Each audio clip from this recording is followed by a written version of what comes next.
Que la paz del Señor bendiga a cada uno de ustedes en este día. Desde acá, desde Concepción, un cariño, un abrazo para todos mis hermanos que siguen la página y que se están edificando cada día con las predicaciones y enseñanzas que podemos compartir a través de este medio, que es un medio de mucha bendición para aquellos que están lejos. Estamos nosotros acá compartiendo el mensaje, compartiendo la palabra y entregando algunos principios, algunas enseñanzas que les puede servir para armar las prédicas en su iglesia. Bien, el día de hoy quiero compartir con usted un tema que es novedoso con respecto al tema de los evangelios. Nosotros sabemos que los evangelios sinópticos son tres: Mateo, Marcos y Lucas. Juan no es sinóptico. Por lo tanto, este libro de Juan, que es un libro bastante hermoso y muy espiritual, a diferencia de Mateo, Marcos y Lucas, quiero el día de hoy compartir con ustedes un nombre muy especial que se le da a este libro. El libro de Juan se le conoce como el Evangelio del agua. ¿Por qué el Evangelio del agua? Porque es el texto bíblico en donde eh, más se ocupa el agua para poder hablar o para poder, en este caso, evangelizar. Así que vamos a ir a ver cómo se desarrolla este tema del Evangelio del agua. Bien, como su nombre lo dice, lo primero que vamos a ver acá van a ser aguas de arrepentimiento. El libro de Mateo, de Marcos y de Lucas también tiene escenas donde se habla del agua y donde también ocurren, ¿cierto?, muchas situaciones, pero el libro de Juan, por antonomasia, es un libro donde hay mucha agua y que realmente trae mucha luz y mucha enseñanza. Por lo tanto, Juan, capítulo 1, verso 30, dice, aguas de arrepentimiento. Él es aquel de quien dije, después de mí viene un hombre que es más importante que yo, porque existía antes que yo. Ahora, esto es importante porque el texto dice de que este hombre que venía existía mucho antes que Juan. Y nosotros sabemos por los relatos del Evangelio que Juan era mayor que Jesús. Por lo tanto, sabemos que este hombre, hablando, ¿cierto?, de Jesucristo, ¿cierto? Hablando de Jesús, acá vamos a poner que este Juan que habla de Jesús está hablando de la preexistencia de Cristo, es decir, preexistencia. La preexistencia de Cristo, es decir, Él existía antes de Juan, es decir, en el principio era el verbo y el verbo era con Dios y el verbo se encarnó, se hizo hombre y habitó entre nosotros. Es decir, Juan tenía muy claro que Jesucristo, siendo primo de Él y menor que Él, pero por lo que Él representa, era antes que Él. Por lo tanto, estas aguas de arrepentimiento tienen que ver con este heraldo. Este heraldo era, en este caso, Juan el Bautizador, Juan el Bautista, aquel hombre cierto que era el que aparejaba el camino para que viniera el rey. ¿Qué es lo que hacía un heraldo? Un heraldo, ¿cierto? Eran hombres que eran enviados antes que el rey entrara a una ciudad anunciando al que venía. Tengan reverencia, viene el rey, inclínense ante su majestad. Y él, ese era el heraldo, el que anunciaba, el que pregonaba la llegada del rey. En este caso, Juan el Bautista era el heraldo de Jesucristo, ¿cierto? El cual viene, ¿cierto? Hablando de un evangelio del arrepentimiento, aguas de arrepentimiento, aguas de cambio, aguas que transforman. Por lo tanto, en el verso 31 del mismo texto dice, yo no lo conocía, pero mi bautismo con agua y mi venida misma era para él, para que se diera a conocer a Israel. Es decir, todo lo que acá ocurre tiene que ver, ¿cierto?, con un plan profético desde ya del Antiguo Testamento, ¿cierto? Isaías hablaba de que venía el Mesías, hablaba de que venía un bautizador, un heraldo, un precursor que aparejaría el camino del Mesías, nuestro Salvador. Por lo tanto, la primera aparición del agua que tenemos recién en el capítulo 1 de Juan tiene que ver con aguas de arrepentimiento, que es importante, porque el bautismo que corresponde ahora, dice el texto, nos salva, no quitando la inmundicia de nuestra carne, sino a la aspiración de una buena conciencia hacia Dios. Es decir, el agua a nosotros nos abre los cielos, arrepentimiento, bautismo, tiene que ver, ¿cierto?, con confesión pública. El libro de Romanos, capítulo 6 del verso 4, 5 y 6 en adelante, dice que somos sepultados juntamente con Él, con Cristo, por las aguas del bautismo. Y si morimos, también resucitamos como Él resucitó. Es decir, el agua de bautismo representa muerte y sepultura, muerte y resurrección a una vida gloriosa, a una nueva naturaleza que es una naturaleza espiritual, una naturaleza de vida diferente a la carnal, a la que nacimos con nuestros padres. Somos de una simiente incorruptible, pasamos a ser de la potestad de las tinieblas al reino del amado Hijo de Dios. Es decir, hay un cambio y una transición a través de las aguas del bautismo. Es el comienzo de todas las cosas. Cuando Jesús se fue a bautizar, dice que el cielo se oyó una voz y dijo, este es mi Hijo amado en quien yo tengo complacencia. El Padre está reconociendo a Jesús como su Hijo en el bautismo. Por lo tanto, ¿cómo nosotros nos identificamos como hijos de Dios y el Padre nos reconoce a través del bautismo? Es un acto público de fe, de amor, de devoción, de nuevo nacimiento hacia Dios. Muy bien, pero avancemos. Vamos a ver ahora el agua de gozo y de milagro. Estos son distintos tipos de aguas en el Evangelio de Juan. Juan 2:6 dice, y estaban allí 6 tinajas de piedra, 6 tinajas de piedra para agua, conforme al rito de la purificación de los judíos, en cada una de las cuales cabían 2 o 3 cántaros de agua. Es decir, vemos acá de que este agua que estaba acumulada, ¿cierto?, en estas tinajas, se ocupaban para la purificación de los judíos cuando ellos iban a orar, cuando se acercaban al templo. Recordemos que ellos se purificaban, se lavaban, ¿cierto? Para poder hacer los honores de poder servir en el altar, de entregar su servicio al Señor. Por lo tanto, estas aguas de gozo y de milagro tienen que ver, ¿cierto?, con estas bodas de Canaán, en donde nuestro Señor Jesucristo hace su primer milagro. Jesús le dijo, llenad estas tinajas de agua y las llenaron hasta arriba. Luego de eso, vemos nosotros que estas tinajas, lo que ocurrió con ellas es que Él las transformó en vino. Cuando nosotros vemos estas tinajas o en esta fiesta, en estas aguas que ocurren acá, ¿cierto? En esta fiesta, Jesús, el milagro que él hace en este aspecto, no es que convirtió la tinaja en vino, sino que cada vez que ellos sacaban del agua un cucharón o un cántaro o un jarro, se transformaba en vino. Ya no que él convirtió toda la tinaja en vino, no, sino que el milagro era que mientras él iba sacando, ¿cierto?, se iba transformando en vino. Entonces, estas tinajas, en el cual, cierto, muchas veces se toma este texto y se malinterpreta y se dice que realmente María fue la intercesora para que Jesús, cierto, hiciera este milagro, se ocupa, cierto, para demostrar de que sí María es intercesora y de que sí hay otro mediador entre Dios y los hombres, que es María la Virgen.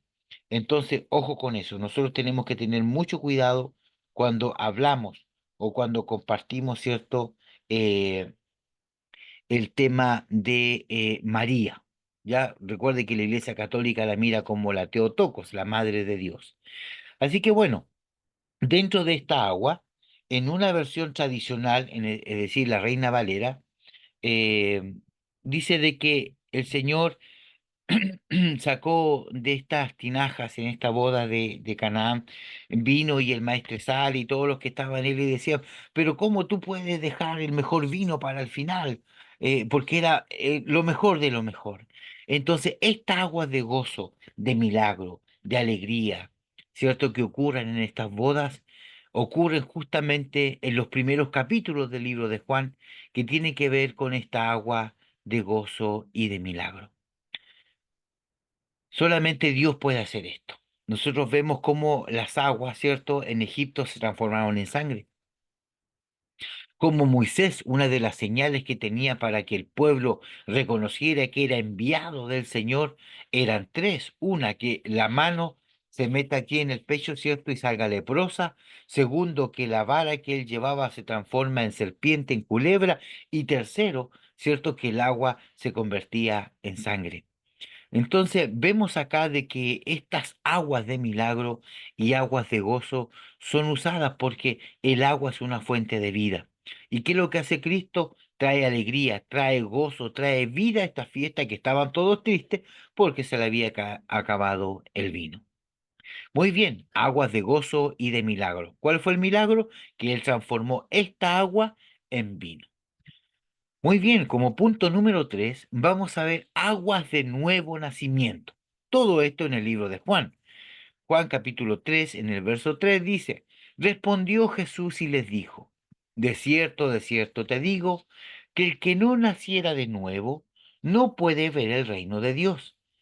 Ya, esta parte es importante porque aquí está hablando con Rabí Nicodemo, ¿cierto? Jesucristo dice que fue de noche para que no fuera encontrado así escondido porque le daba vergüenza, pero él sabía que Jesucristo era el Hijo de Dios, él sabía, sabemos que viene de Dios porque nadie puede hacer los milagros que tú haces si Dios no está con él. Entonces, aquí había una aceptación y un encubrimiento a la vez. Entonces vemos acá que en estas aguas de nuevo nacimiento, que no son las aguas del bautismo, ojo con eso, vemos nosotros de que si tú no naces de agua o no nacieres de nuevo, no puedes ver el reino de Dios. Si nosotros queremos entender lo que significa reino de Dios, esto es importante, porque la palabra reino de Dios o reino de los cielos tiene un misterio. Y ese misterio es el siguiente. Juan el Bautista, Juan el Bautizador estaba, ¿cierto?, en el río Jordán, diciendo, arrepentíos y convertíos porque el reino de Dios, el reino de los cielos, se ha acercado. Y el que se acercó fue un hombre, Jesucristo. Por lo tanto, Jesucristo es la corporificación del reino. Teológicamente sería el auto basileia. Reino significa Basileia. Él es el reino hecho carne, por lo tanto, Él es el auto Basileia. Para que tú puedas ver el reino, es decir, puedas ver a Jesús en toda su plenitud. Aquí no está hablando de la Nueva Jerusalén ni de un más allá, en un lugar, en otro planeta, en otra galaxia, el día de mañana. No, el reino de Dios está entre vosotros y el reino de Dios es Cristo. Por lo tanto, si yo no nazco de nuevo, no puedo ver el reino. Es decir, no puedo ver a Jesús. En pocas palabras, no puedo ver a Cristo, no lo puedo entender en su anchura, en su profundidad, en su longitud. No voy a entender nunca lo que significa la estatura del varón perfecto, no voy a entender el sacrificio expiatorio, es decir, el nuevo nacimiento es tan importante que tú no puedes ver ni entrar en el reino. Hablamos de salvación, Cristo es el único que salva. Si tú no naces de nuevo, y nuevo nacimiento no solamente tiene que ver con bautismo, sino que tiene que ver con un cambio de naturaleza, de una naturaleza no pecaminosa. La Biblia dice que todo lo que ha nacido de Dios no peca. El mal no le sigue, el enemigo no es parte, porque él está muerto a este mundo. Él fue muerto por las aguas del bautismo a una vida nueva. Él resucitó una nueva vida, por lo tanto, hoy él ha nacido de nuevo por la palabra de Dios, que es Cristo. Juan 3:5 dice, respondió Jesús, de cierto te digo, que el que no naciera de agua y del Espíritu no puede entrar en el reino de Dios. Si parafraseamos sería, el que no naciera de la palabra, esta agua es la palabra, y la palabra es Cristo, que es un río de fuente de agua viva, y del Espíritu no puede entrar en el reino. Este Espíritu tiene que ver con el Espíritu Santo.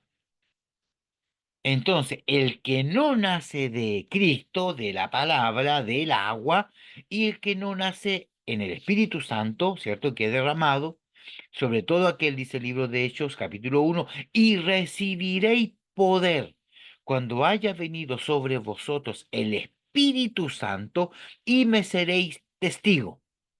Es decir, cuando el Espíritu Santo es derramado sobre una persona, lo primero que le da es poder para testificar, poder para ser testigo, poder para hablar de Cristo, poder para poder, ¿cierto?, hacer el trabajo de la gran comisión de Mateo 28, 19 y 20, que es el trabajo que Él nos dejó aquí en la tierra.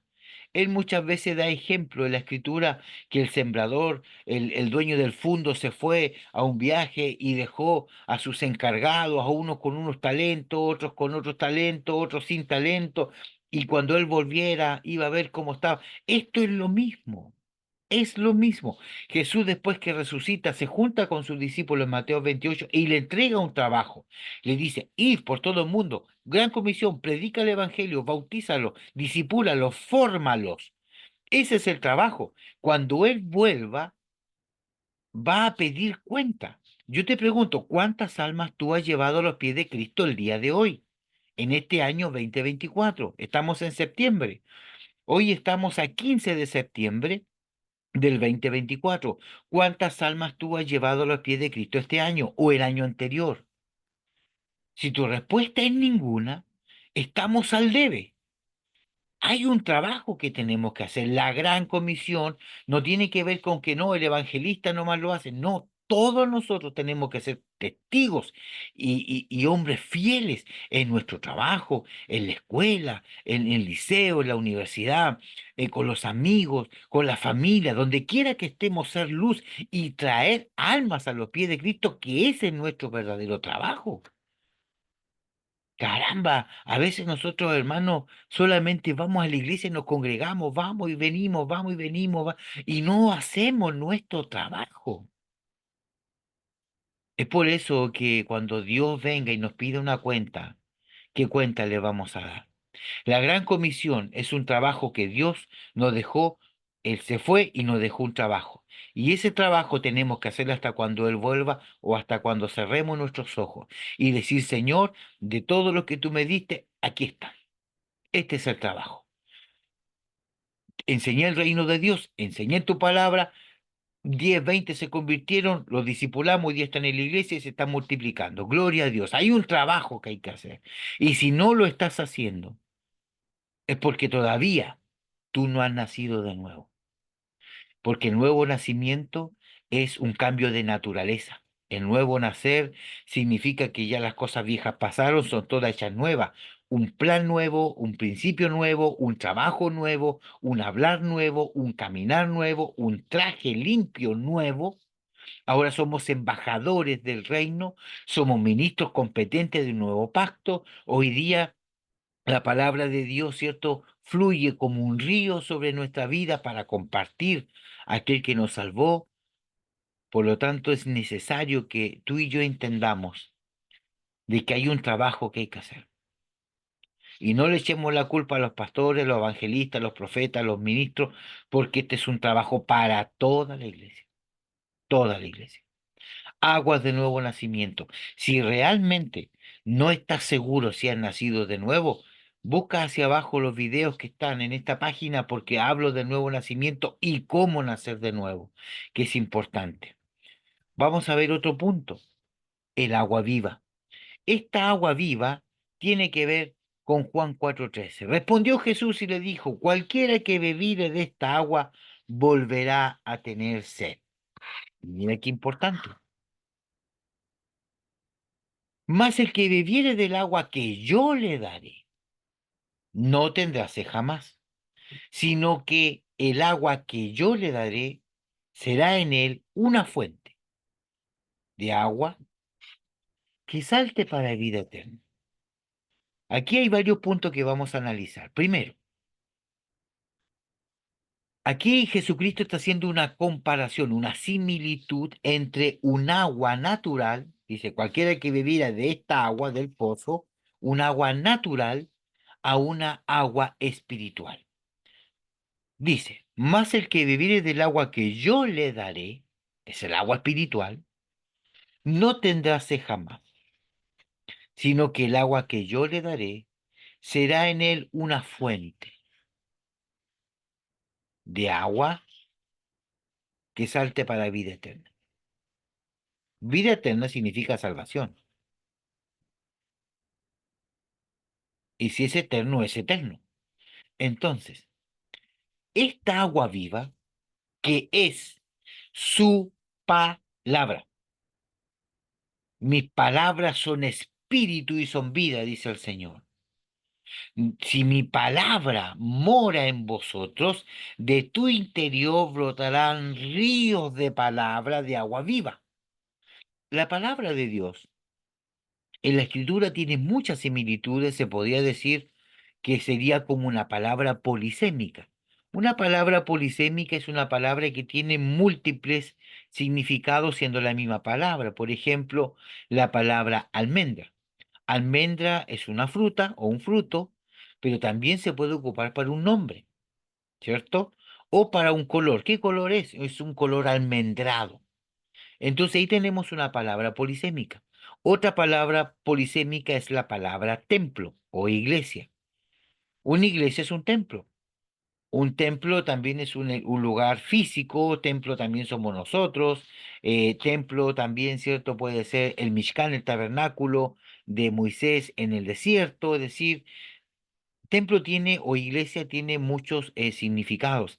Así también la palabra, el agua, la palabra es representada por el agua. Mira, aquí yo voy a poner la palabra, que es la Biblia, ¿ya? La palabra es agua.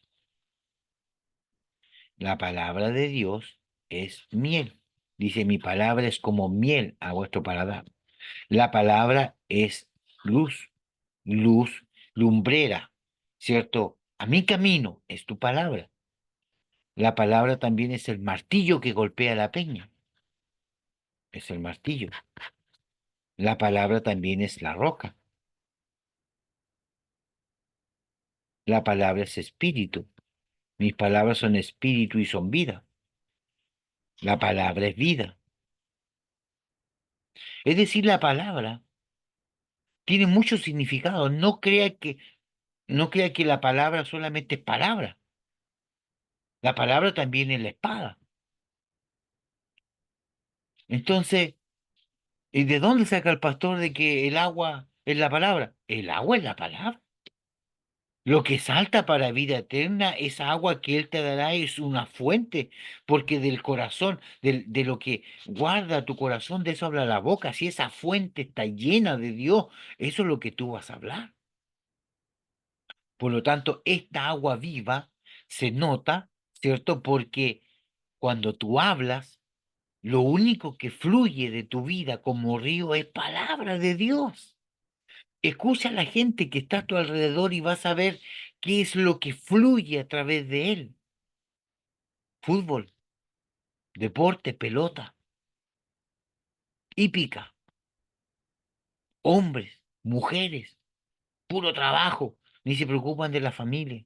Puro trabajo, trabajo, trabajo. Y en su tiempo libre, trabajo, trabajo. De la abundancia del corazón va a hablar siempre la boca. Por lo tanto, el agua representa muchas cosas, pero sobre todo en el libro de Juan, el agua representa la palabra de Dios. Agua viva, que es lo que necesitamos. Agua de sanidad y de milagro. Mira qué importante esta agua. Juan 5:7. Señor, le respondió el enfermo, no tengo quien me meta al estanque cuando se agita el agua. Entre tanto que yo voy, otro desciende antes que yo. ¿Se acuerda de esta historia?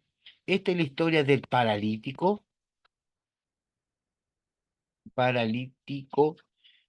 de Betesda.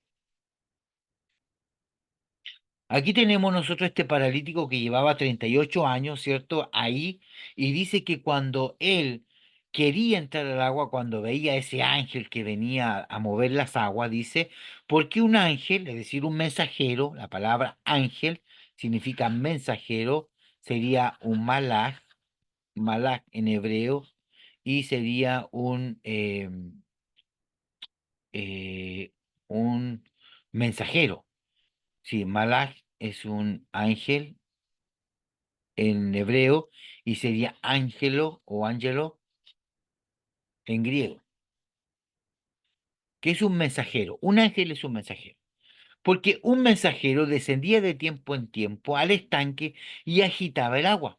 Y el que primero descendía al estanque después del movimiento del agua quedaba sano de cualquier enfermedad que tuviera. Muy bien. Ahora, esta agua de sanidad y de milagro es importante que la entendamos. Porque mire, aquí ocurre algo muy especial. Primero,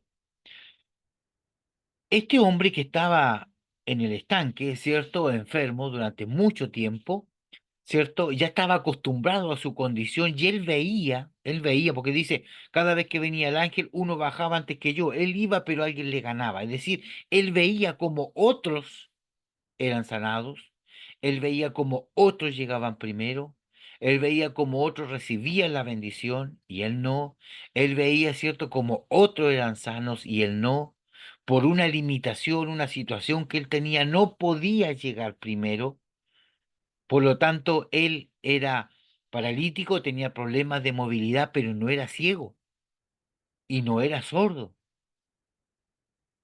Y muchas veces eso nos ocurre también a nosotros.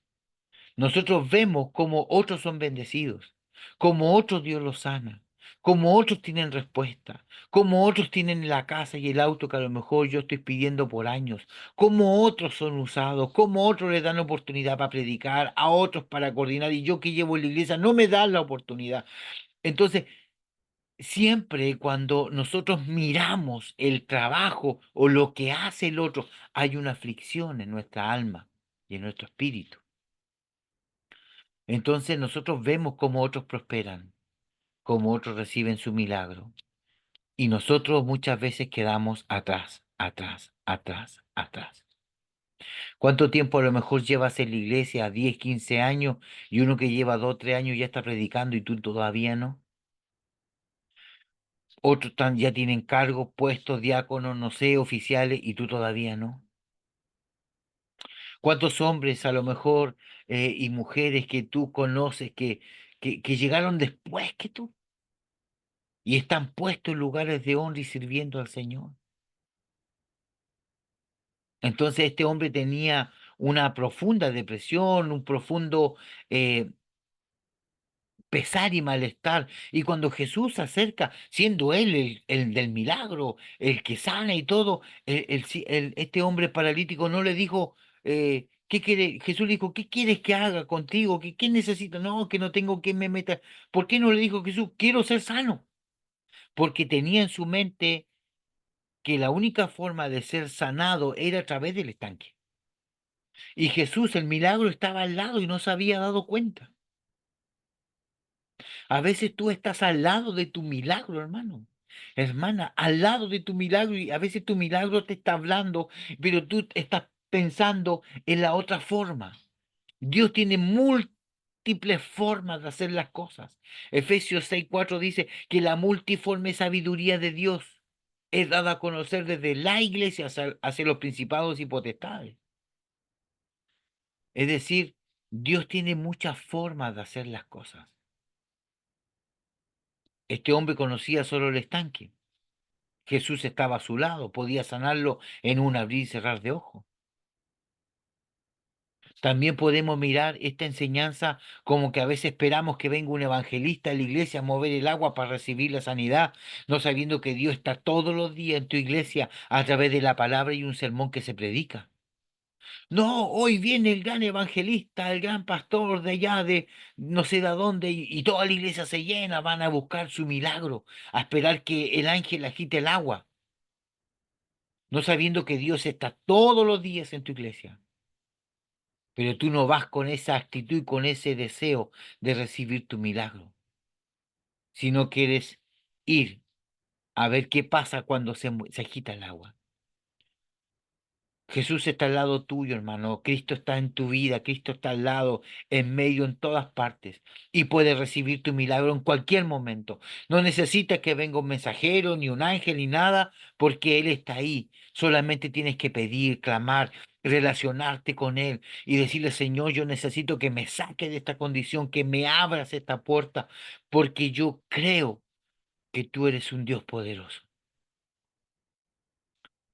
No esperes que venga de tiempo en tiempo un ángel, un enviado para poder recibir tu milagro. Dios está aquí y Él te dice qué es lo que tú quieres, cuál es tu petición. Aproveche de pedirle al Señor, aproveche, porque Él no es deudor de nadie. El que pide recibe y el que busca encontrará y el que golpea se le abrirá. Es tiempo de hacerlo. Es tiempo, hermanos, de que estas aguas de sanidad y de milagro, estos ríos que corran dentro de nuestra vida, esas aguas de arrepentimiento que transforman y cambian. Qué maravilloso es el libro de Juan. A mí me encanta el libro de Juan. Encuentro dentro de los evangelios, de los cuatro evangelios, el libro más espiritual, más preciso, más distinto, más diferente, más de todo. Tiene una visión, Juan, de Cristo tremenda, tremenda. Lo mismo pasa con primera, segunda y tercera de Juan y con Apocalipsis. Si este Juan es tremendo, es el mismo autor. Es por eso que es necesario, hermano, siempre buscar al Señor y meternos en estas fuentes de agua que es su palabra. El texto dice, somos una fuente de agua viva. En el último y gran día de la fiesta, Jesús se puso en pie y alzó la voz diciendo, si alguno tiene sed, venga a mí y beba. Esto significa que si uno tenía sed, iba donde Jesús lo agarraba y se lo tomaba, se lo comía Jesús, carne y hueso. Él está hablando de forma metafórica, él está hablando de una forma espiritual, está hablando del agua de su palabra para que usted lo entienda. Y el que cree en mí, como dice la Escritura, de su interior correrán. ¿Por qué dice aquí Escritura? ¿Será que el río es palabra? ¿El río es Biblia? El río es conocer, el que cree, para creer necesita fe. Fe es, cierto, creer en lo que no veo. Por lo tanto, nosotros necesitamos, cierto, a Jesucristo como fuente de agua viva. El que cree en mí, como dice la Escritura, de su interior correrán ríos de agua viva. Mire qué maravilloso. Al Evangelio de Juan se le conoce como el Evangelio del agua, justamente por esto, porque uno de los elementos fundamentales de este Evangelio es el agua. Agua por todos lados, aguas que saltan para vida eterna, aguas que sanan, aguas que perdonan, aguas que purifican, aguas que restauran, aguas que traen gozo y milagro, aguas que traen nuevo nacimiento, aguas que traen fuentes de agua viva.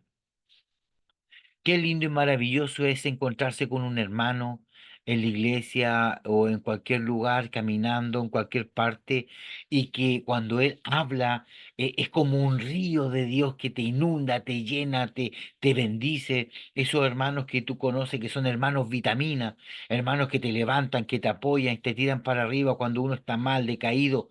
Esos hermanos tienen esa abundancia de agua, de río que fluye, que levanta, que restaura, que sana, que incluso escuchándolos a ellos hablar, tú te humillas y te arrepientes de lo que estabas pensando hacer. Comenzamos con agua de arrepentimiento.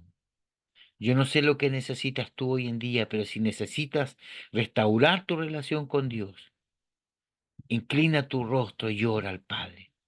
Seguimos con agua de gozo y milagro en la boda de Canaán. Tercero, agua de nuevo nacimiento. Cuarto, agua viva. Quinto, agua de sanidad y milagro en el estanque de Bethesda. Y número 6, una fuente de agua viva. Esto solamente son bosquejos. Recuerda que yo siempre te voy a entregar bosquejos bíblicos para que usted pueda armar su sermón y pueda usted ser usado por Dios y que pueda ser un río, una fuente caudaloso del Espíritu cuando Dios lo use para hablar su palabra. Y esto no significa que usted grite y se ponga retinte colorado hablando. No, explique la palabra. Para poder predicar y entregar un buen sermón, usted tiene que primero explicar la palabra, que los hermanos entiendan lo que usted está hablando y poco a poco ir subiendo el volumen, poco a poco ir ministrando la palabra, pero que ellos entiendan lo que usted está compartiendo. No hay mayor bendición que usted como río pueda, ¿cierto?, distribuirse en 3, 4, 5, 6, 7, 10 brazos y que esos 10 brazos de este río se nutran, se alimenten, crezcan, prosperen, se arrepientan, fructifiquen y no que estos ríos se estanquen, hayan piedras que paren el flujo de este río. Es por eso que necesitamos que el río de Dios fluya constantemente en nuestra vida, que seamos una fuente de agua viva, no de agua muerta, agua estancada, sino un río que fluye constantemente, agua de vida eterna. Espero que te haya gustado esta pequeña enseñanza humilde para tantos predicadores tan profundos que hay, pero esto es para el pueblo de Dios, es para el sencillo, es para aquel. Como siempre digo yo, todos somos teólogos. Hay distintos niveles, pero también hay un nivel sencillo en donde uno puede compartir un sermón, una palabra, a lo mejor no con tantas palabras rebuscadas, sino algo sencillo, claro, preciso, que pueda bendecir al pueblo de Dios. Y eso es lo que hacemos en este canal. Que Dios te bendiga, que Dios te fortalezca, que el río de Dios fluya en tu vida y que nunca te olvides de que este evangelio del agua se llama Juan, aquel que vino a predicar arrepentimiento de pecado, lavamiento de pecado a través del agua que es su palabra. Que el Señor te bendiga. Nos vemos en un próximo video. Muchos cariños y gracias por todos los suscriptores y muchas gracias por lo que van a seguir compartiendo estos videos. Que el Señor les bendiga. Nos vemos en un próximo video. Bendiciones.